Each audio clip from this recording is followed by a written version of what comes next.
Hmm. Uh, huh?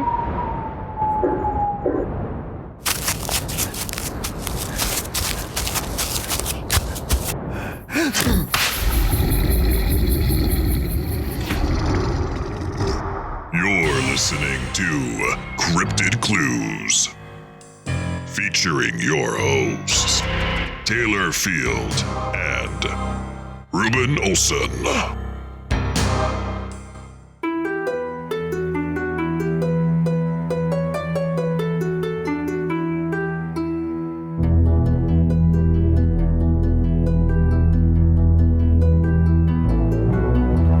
Ladies and gentlemen, welcome back to another episode of Cryptid Clues, Campfire Clues. I am your host, Taylor, and today we're going to be talking a little bit about the oceans and some unknown sightings attached to that as well. But before we get into that, a couple of plugs. You can find us on our website, CryptidClues.ca, our social media channels, Twitter, YouTube, and Facebook. And we're also on Patreon, where you get ad-free exclusive early episodes there. And if you want to say hi or send us a message, you can reach us at our email, CryptidClues@gmail.com. So without further ado, let's get into this. Now, more than 80% of the ocean has never been mapped, explored, or even seen by humans. And it may be shocking to some, but what we have charted, explored, and mapped ranges only, at a solid 5% of the entire ocean on planet Earth. There's that leeway, like 15% that's been sort of tuned in and everything, but that's been thoroughly investigated and cataloged, 5% of the entire ocean. That is incredible. Now, the ocean's history has a lot of different studies done, looking into its formation, its past, and some theories employ an idea that Earth's primordial ocean, meaning existing at the beginning of time, was around 3 to 4 billion years ago.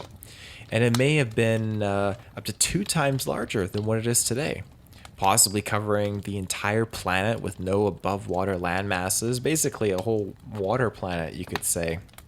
Now, initially, when the Earth started to cool down, the water that existed as a gas at the time condensed into rain, which flooded basins and such, and that's what actually became our ocean as we see it today.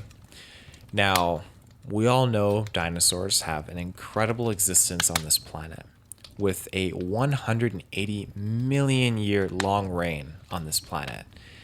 Let that sink in. It's just absolutely amazing. And this reign was unfortunately ended within a short time. Now, I know that this is subject to perspective, and it is a controversial topic on its own, but for the sake of oceans and unknown sightings attached to them, I'm going to run with it anyways. The asteroid that killed the dinosaurs. 66 million years ago, the asteroid impacted the waters off of what is now Mexico, triggering mass extinction of more than 75% of Earth's species. This impact did not only affect the things living on the land, but the water too, severely acidifying the oceans. Much of the underwater life was wiped out.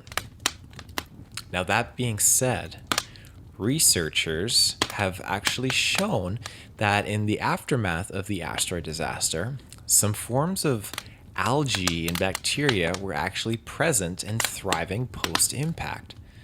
They basically acted as a constant food source for creatures living near the sea floor.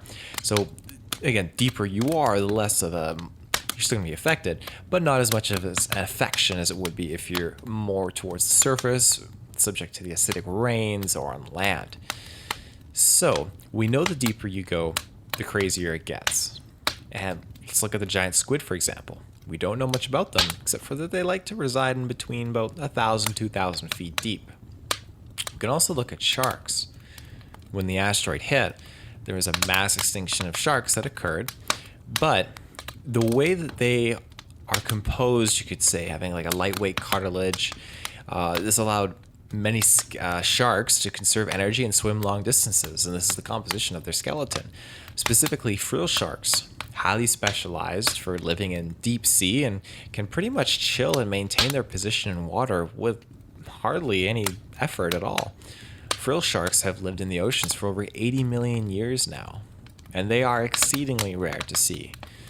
So we have 2 deep sea creatures now that were provided a constant flow a food post-asteroid impact, you could say. And that would always be slowly trickling down to the ocean floor. So thousands of feet deep, this food and algae bacteria, it's still coming down. And it still took well over 1 million years for the oceans to rebound, though, with newly evolved species and just to kind of restock itself, you could say. So my question here today is, what are some of these species that are newly evolved or perhaps never died out in the first place? Now, a fair share of aquatic reptiles would have unfortunately died once the asteroid hit, but not because of catastrophic fires and earthquakes per se, but because the food pyramid completely collapsed. Now, food sources died out in extinction levels that were unprecedented in Earth's history. And while constant floating algae and bacteria is good for some aquatic creatures, it's not really ideal for something constantly swimming and weighing in at around 15 tons like a mosasaur, for example. So then, what are people seeing? I often think that people may dismiss the level of mystery and unknown to the oceans because of how humanity portrays it in society. Like, hey, we know the deepest part of the ocean is over here. We named it this and this. We have several oceans out there. In my opinion, this is a level that is very basic, and it's bestowed upon the ocean that it's not doing it justice. I think it's completely opposite. And what I'm getting at is, I believe it creates a false sense of insight and a disregard for, just the ocean. Couldn't possibly be underwater caverns and tunnels blocked off for eons from the rest of the evolving ecosystem. But I am convinced otherwise. I do think and believe, this is something that I've mentioned in previous episodes, that when you look at the ocean, there's obviously a huge seafloor bed that's spread around, but there's no denying it, like we see on land where you can go into underground tunnels and caverns, that there would be underground pockets that are not necessarily oceans under oceans, which is a very fascinating concept to look into, but areas that are completely cut off from the rest of the world.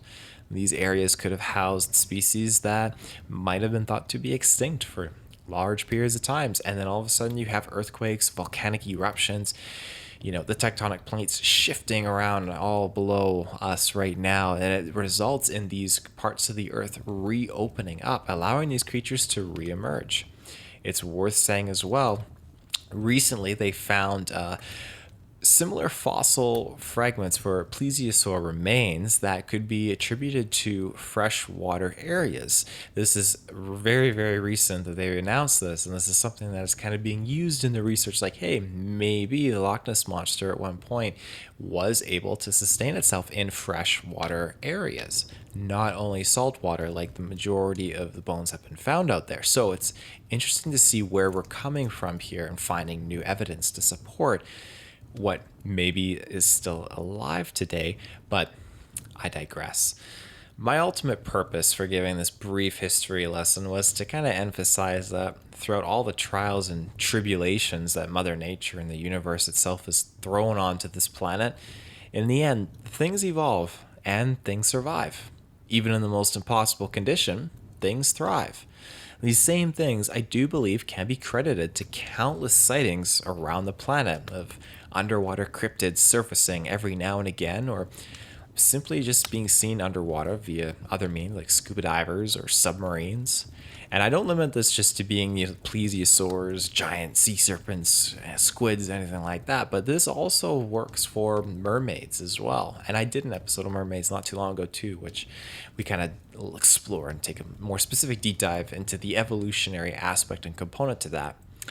So to kick off our first sea creature encounter, we're going to head to a quick ad break, and then we'll be right back. And we're back.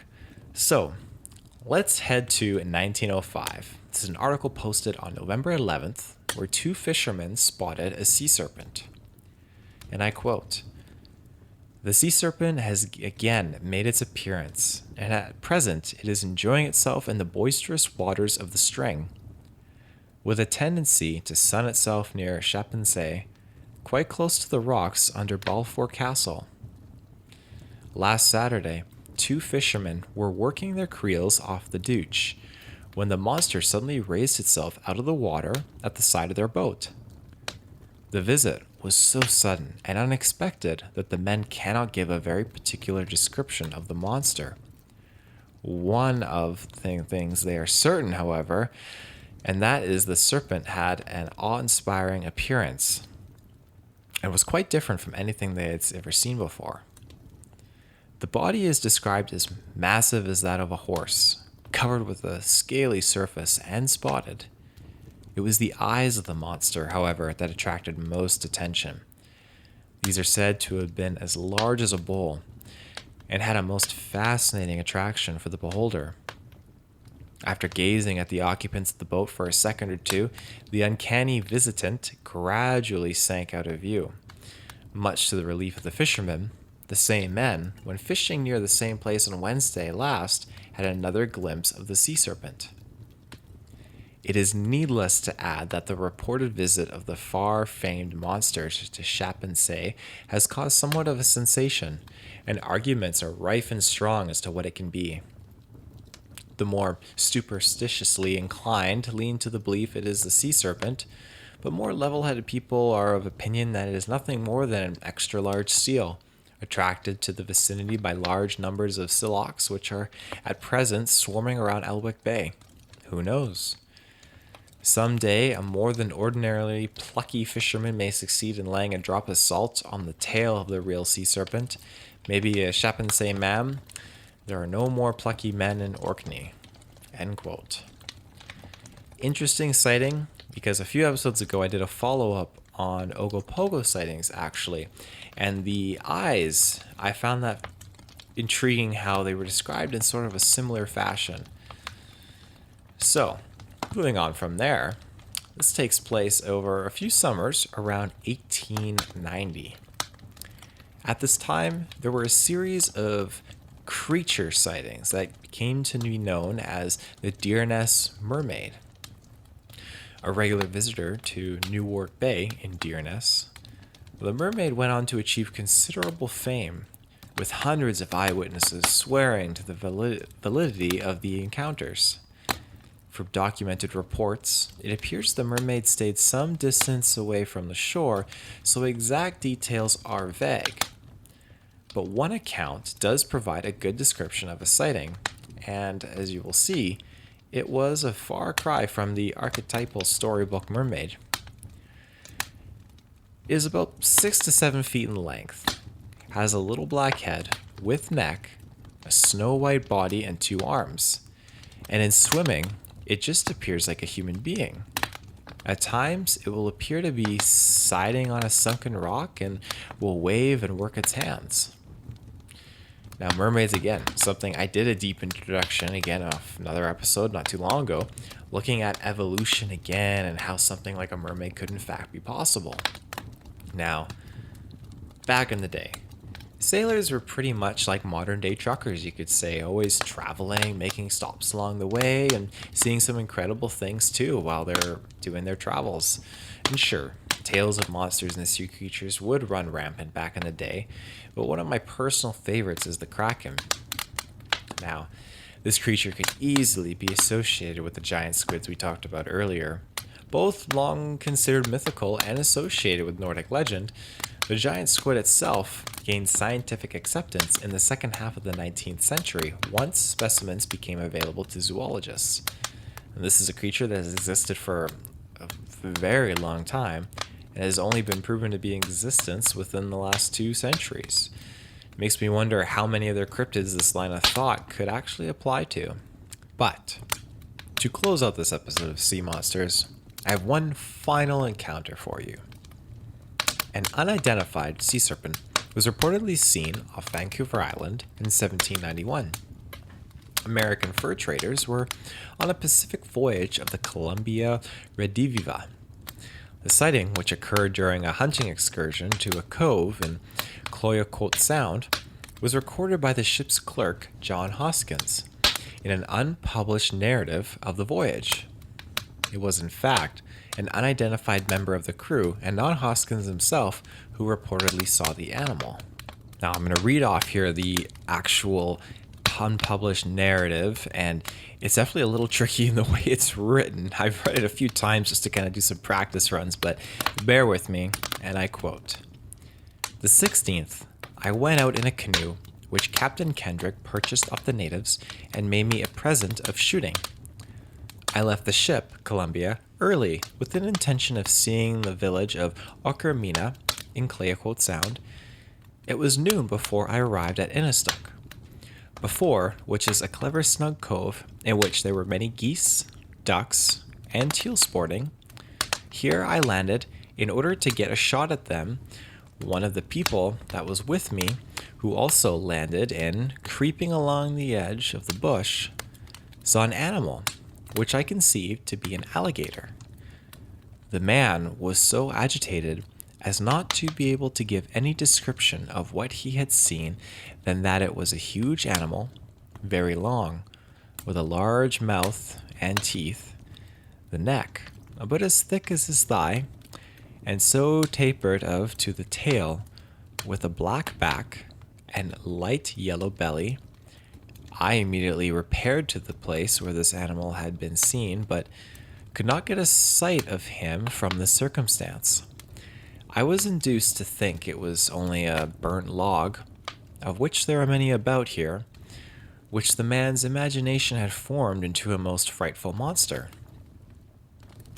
I have since informed the natives of what was seen, who informed me there is an animal, which from the description of them, as they are painted on their canoes, as also one they drew with chalk on board the ship, is they are pretty good imitators.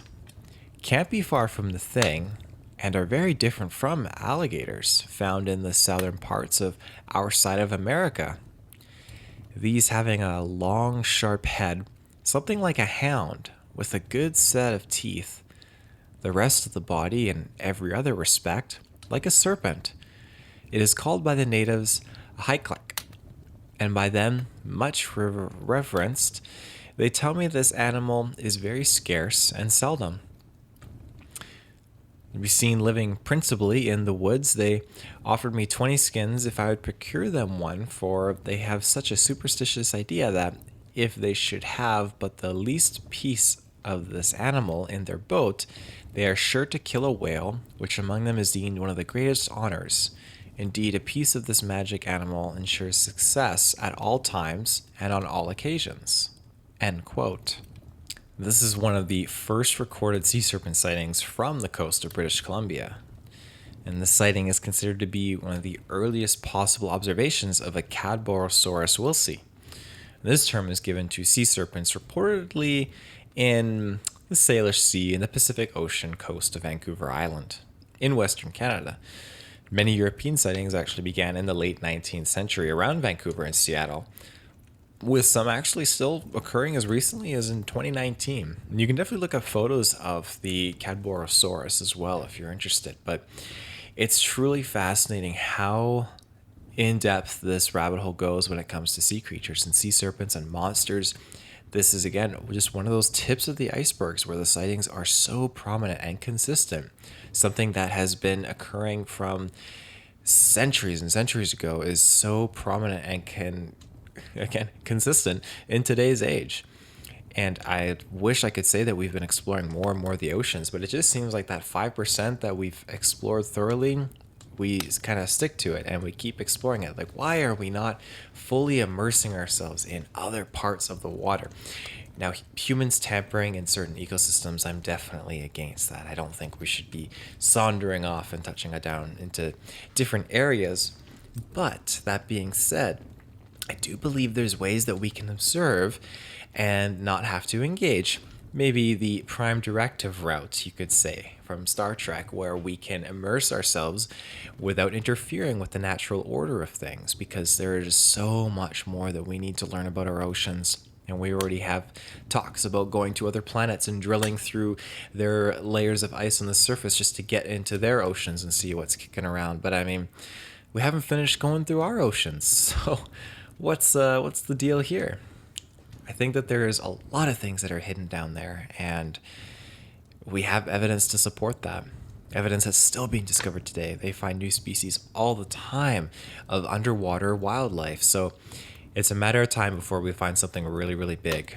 And yeah, I hope it's within my lifetime. I certainly do. But with all that, I will be closing this episode out now, and I hope you enjoyed it. Again, underwater things are definitely something I don't think Ruben is superbly fond of because he's not into whales very much. But that being said, there are definitely many other sea creature cryptids that we'll be talking about in the future to come. So I hope you enjoyed this episode. Again, you can get new episodes every Monday and Friday, and you can get ad-free early episodes available on our Patreon. You can find us on our website, CryptidClues.ca, and you can send us an email if you like, CryptidClues@gmail.com.